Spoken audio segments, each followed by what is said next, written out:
नमस्कार, मेरा नाम है शिवम कुमार लोटस वे और मैं आज आपको सुनाने जा रहा हूँ पंचतंत्र की कहानी जैसी करनी वैसी भरनी। एक गांव में एक ऊंट रहा करता था।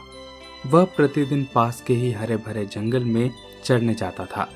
ऊंट बड़ा ही भोला था। एक दिन जब वह जंगल में गया तो एक चतुर सियार से उसकी मित्रता हो गई। सियार ने उससे कहा, ऊंट भाई, पास ही एक खेत है जिसमें स्वादिष्ट ताजी ताजी ककड़ियां लगी हुई हैं। यदि तुम्हें खाना हो तो मेरे साथ चलो। ऊंट बेचारा अपनी ककड़ियां खाने की इच्छा को रोक नहीं पाया और उसके साथ हो लिया। खेत में पहुंचकर सियार ने ककड़ियां खाना शुरू कर दी। छोटा जीव होने के कारण शीघ्र ही उसका पेट भर गया, किंतु ऊंट का पेट भरने में अधिक समय लगा।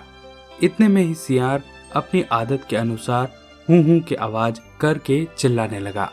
उसकी आवाज सुनकर खेत का मालिक लाठी लेकर वहां आ गया। छोटा होने के कारण सियार तो झाड़ियों के बीच से होता हुआ फुर्ती से भाग निकला, किंतु बचते बचते भी ऊंट बेचारा उसकी पकड़ में आ गया। किसान ने उसको 4-5 तगड़े लट्ठे जमा दिए। इस घटना से ऊंट सियार से नाराज हो गया।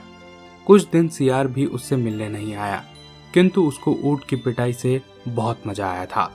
अतः वह फिर किसी अवसर की प्रतीक्षा करने लगा। एक दिन वह ऊंट से मिला और बड़ी विनम्रता से बोला, ऊंट भाई, उस दिन की घटना के लिए मैं तुमसे क्षमा मांगता हूँ। वो क्या है कि मुझे खाने के बाद हूँ चिल्लाने की आदत है, किंतु अब तुम नाराजगी छोड़ो और मेरे साथ स्वादिष्ट ककड़ियां का आनंद लेने चलो। मैं अब वादा करता हूँ, अब मैं नहीं चिल्लाऊंगा। तुम चलो मेरे साथ और भरपूर खाने का लुत्फ उठाओ। ऊंट बड़ा भोला था। वह बेचारा सियार की चिकनी चुपड़ी बातों में फिर आ गया और उसके साथ खेत में चला गया। सियार ने जल्दी जल्दी अपना पेट भरा और दुर्भावना के साथ ही बीच में हूं चिल्लाने लगा। वह किसान से बचने के लिए वहां से भाग गया और वह ऊंट कचर कचर ककड़ियां खाते हुए किसान की पकड़ में आ गया। किसान ने गुस्से में भरकर कहा, अरे दुष्ट, तो फिर आ गया, और ऊंट महाराज की पीठ पर दनादन डंडे बरसाने शुरू कर दिए। ऊंट बेचारा बुरी तरह जख्मी हो गया और उसने दुखपूर्वक यह निश्चय किया कि अब वह किसी भी दुष्ट सियार की बातों में नहीं आएगा। किंतु तीसरी बार फिर वह चालाक सियार उसे अपनी मीठी मीठी बातों में बहलाकर खेत में ले गया। इस बार ऊंट ने यह निश्चय किया कि वह इस दुष्ट सियार को अपनी करनी का दंड अवश्य ही देगा। उस दिन उसे ऐसा मौका भी मिल गया। ये बरसात के दिन थे। बाढ़ के कारण जंगल में बहुत से हिस्सों में पानी भर गया था। सियार पानी से बचने के लिए कहीं दूर ऊंचे स्थान पर जाना चाहता था, किंतु पानी को पार कर पाना उसके लिए मुश्किल था। ऐसे में वह घबराकर ऊंट के पास आकर बोला, ऊंट भाई, तुम मुझे अपनी पीठ पर बिठाकर किसी सुरक्षित स्थान पर ले चलो, वरना कुछ ही समय बाद मैं बह जाऊंगा।